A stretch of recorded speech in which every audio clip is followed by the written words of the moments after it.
नमस्कार दोस्तों, मैं हूं सुरजीत श्यामल। आप देख रहे हैं वर्कर वॉइस .in। दोस्तों, भारत निर्वाचन आयोग ने बिहार के जितने भी मतदाता हैं उनका वोटर लिस्ट से नाम काट दिया है। हम इसको यही कहेंगे क्योंकि अब उनके द्वारा कहा जा रहा है कि एक गणना प्रपत्र है जिसको आप भरेंगे और भारत निर्वाचन आयोग के शर्तों को पूरा करेंगे, तभी जाकर के आपका नाम वोटर लिस्ट में आ पाएगा। और वोटर लिस्ट में जब नाम आएगा तभी अगले विधानसभा में आप वोट दे सकते हैं। ऐसे में सवाल ये उठता है कि वो गणना प्रपत्र को हम कैसे भरेंगे, कहाँ से भरेंगे। तो इसके लिए दो तरीका चुनाव आयोग की तरफ से बताया गया है। एक तो बीएलओ खुद आकर के आपके घर वो प्रपत्र दे जाएगा जिसको आपको साइन करना होगा, कुछ डॉक्यूमेंट जो बताए गए हैं उसको अटैच करना होगा और उसको देना होगा। लेकिन दूसरा है ऑनलाइन आप इस गणना प्रपत्र को भर सकते हैं घर बैठे, या फिर आप जहां भी हैं, बिहार से बाहर भी हैं, उसको भरेंगे। उसको भरने के बाद जो भी दस्तावेज आपको कहा गया है उसको अटैच करेंगे। अटैच करने के बाद सबमिट करेंगे। सबमिट करते ही आपके बीएलओ के पास पहुंच जाएगा। बीएलओ आपके घर पर आकर के उसको वेरीफाई करेगा। वेरीफाई करने के बाद जब ड्राफ्ट जारी होगा तो उसमें वो दिखाएगा। अगर नहीं दिखाता है तो फिर आपत्ति का भी समय दिया जाएगा और लास्ट में फाइनल पब्लिकेशन होगा, तब आपको पता चल पाएगा कि अगले विधानसभा में आप वोट दे सकते हैं कि नहीं। तो आज मैं उसी गणना प्रपत्र को ऑनलाइन भरने का तरीका बता रहा हूं। आइए स्टेप बाय स्टेप करके जानते हैं। दोस्तों, जैसे ही वीडियो के डिस्क्रिप्शन में जाएंगे आपको हमारे ब्लॉग www.workervoice.in का ये वाला लिंक मिल जाएगा, जिस पे क्लिक करते ही हमारे इस वाले पोस्ट पे आ जाएंगे। और यहाँ हमने पूरी जानकारी देने की कोशिश की है। साथ ही आपको ये भी बताया है कि इसका लास्ट डेट कब है, इसको आकर के आप पढ़ सकते हैं। और जैसा कि आपको बताया कि चुनाव आयोग के इस अभियान के तहत एक गणना पत्र यानी कि एनुमरेशन फॉर्म भरना है।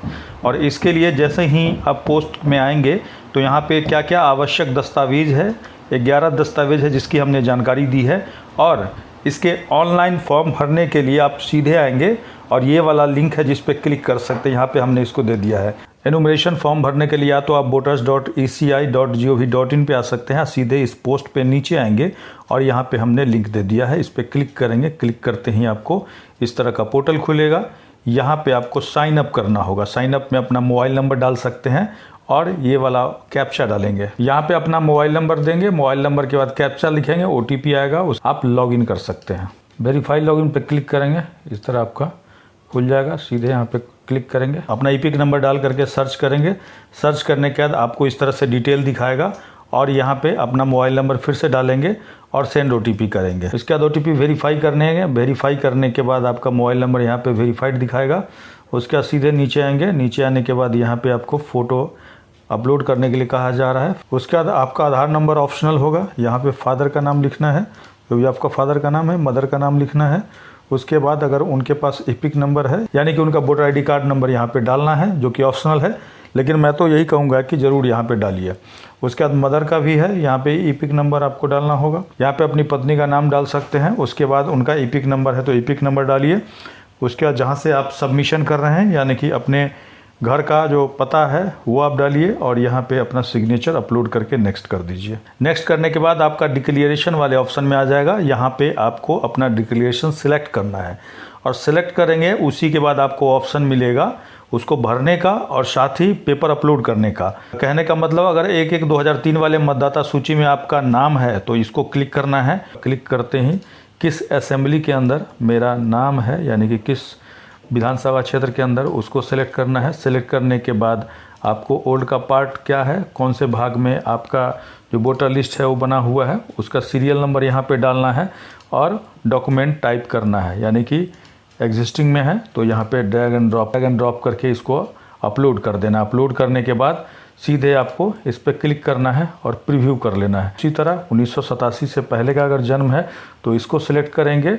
यहाँ पे आपको जो भी 11 ऑप्शन दिया हुआ है उसमें जो भी आप दे रहे हैं उसको सिलेक्ट करना है। यहाँ पे मान लीजिए आपने मैट्रिक का अपना सर्टिफिकेट दिया, यहाँ पे वैसे ही ड्रैग एंड ड्रॉप करेंगे और इसको ओके कर देंगे, सेव कर देंगे। उसके अलावा अगर 1/1/2003 वाले वोटर लिस्ट में नाम नहीं है और 1/7/1987 से पहले का जन्म है तो यहाँ पे जो 11 ऑप्शन दिए हुए हैं किसी एक को सिलेक्ट करना है और अटैच करना है अपना केवल, और यहाँ पे अटैच कर देंगे, हो जाएगा। और अगर 1/7/1987 और 2/12/2004 के बीच का आपका जन्म है तो यहाँ पे अलग ऑप्शन होगा। यहाँ पे आपको माता या पिता किसी एक का डॉक्यूमेंट देना होगा, जो 11 डॉक्यूमेंट यहाँ पे दिया हुआ है। मान लीजिए आप फादर का दे रहे हैं तो यहाँ पे आप मैट्रिकुलेशन का अगर सर्टिफिकेट तो ऐसे कर सकते हैं। अगर मदर का दे रहे हैं तो आपको ये वाला ऑप्शन किसी एक का सिलेक्ट करके ड्रैग एंड ड्रॉप करना है। बाय द वे आपका 2/12/2014 के बाद का जन्म है तो यहाँ पे आपको दोनों का देना पड़ेगा, और दोनों का देने में आपको एक एक करके यहाँ पे अपलोड करना होगा। यहाँ पे पूछा जा रहा है कि दोनों आपके जो पेरेंट्स है वो इंडियन है या नहीं है, वो दोनों सेलेक्ट करना है। और इस तरह से आपको फादर का और मदर का अलग अलग जो डॉक्यूमेंट है वो आपको सेम उसी प्रोसीजर के द्वारा अटैच करना है। अटैच करने के बाद यहाँ क्लिक करके और प्रीव्यू करके सेव कर देंगे। इस तरह से यहाँ पे प्रीव्यू करेंगे तो आपका जो भी डिटेल आपने भरा है एक बार आप चेक कर सकते हैं, और चेक करने के बाद यहाँ से सबमिट कर देंगे। तो BLO के पास पहुँच जाएगा तो आपके घर पे आकर के विजिट करेगा और इसको जाँच करेगा। जाँच करने के बाद जो अलग अलग डेट है उसके तहत कार्रवाई की जाएगी, जैसा कि हमने अपने पोस्ट में भी बता रखा है, नीचे आकर के चेक कर सकते हैं। ये जो सर्वेक्षण का काम है 25 जून 2025 से लेकर के 26 जुलाई 2025 तक। कहने का मतलब 26 जुलाई लास्ट डेट है, इससे पहले पहले इस काम को आपको करना है। और जो ड्राफ्ट जारी होगा 1 अगस्त 2025 को, ड्राफ्ट जब जारी हो जाएगा तो आपत्ति और दावे का जो अवधि है 1 अगस्त 2025 से 1 सितंबर 2025 तक का। उसके बाद फाइनल मतदाता सूची 30 सितंबर 2025 तक जारी होगा। उसके बाद ही पता चल पाएगा कि आप वोट दे पाएंगे या नहीं दे पाएंगे। दोस्तों एक बार कमेंट्स करके ज़रूर बताइएगा कि जो ये प्रोसेस दिया गया है, क्या गरीब आदमी जो पढ़ा लिखा नहीं है क्या इसको कर सकता है, या फिर उसके पास जो फॉर्म BLO के द्वारा दिया जाएगा और जो पेपर यहाँ पे बताया गया है क्या वह गरीब आदमी, अनपढ़ आदमी आसानी से इसको भर पाएगा? क्योंकि मुझे नहीं लगता है कि जो ऑप्शन यहाँ पे दिया गया है सारे लोगों के पास होगा। और कम पढ़े लिखे के पास तो बहुत से बहुत आधार कार्ड हो सकता है, वोटर ID कार्ड हो सकता है, और अभी हाल ही में जो बन रहा था पैन कार्ड हो सकता है, मनरेगा कार्ड हो सकता है। क्या ये बात मैं सही कह रहा हूँ? कमेंट्स करके ज़रूर बताएंगे। अगर ये जानकारी आपको यूज़फुल लगे तो अधिक से अधिक लोगों तक पहुँचाएंगे। इसके साथ ही विदा लेता हूँ। जल्दी एक नई जानकारी के साथ मिलते हैं। धन्यवाद।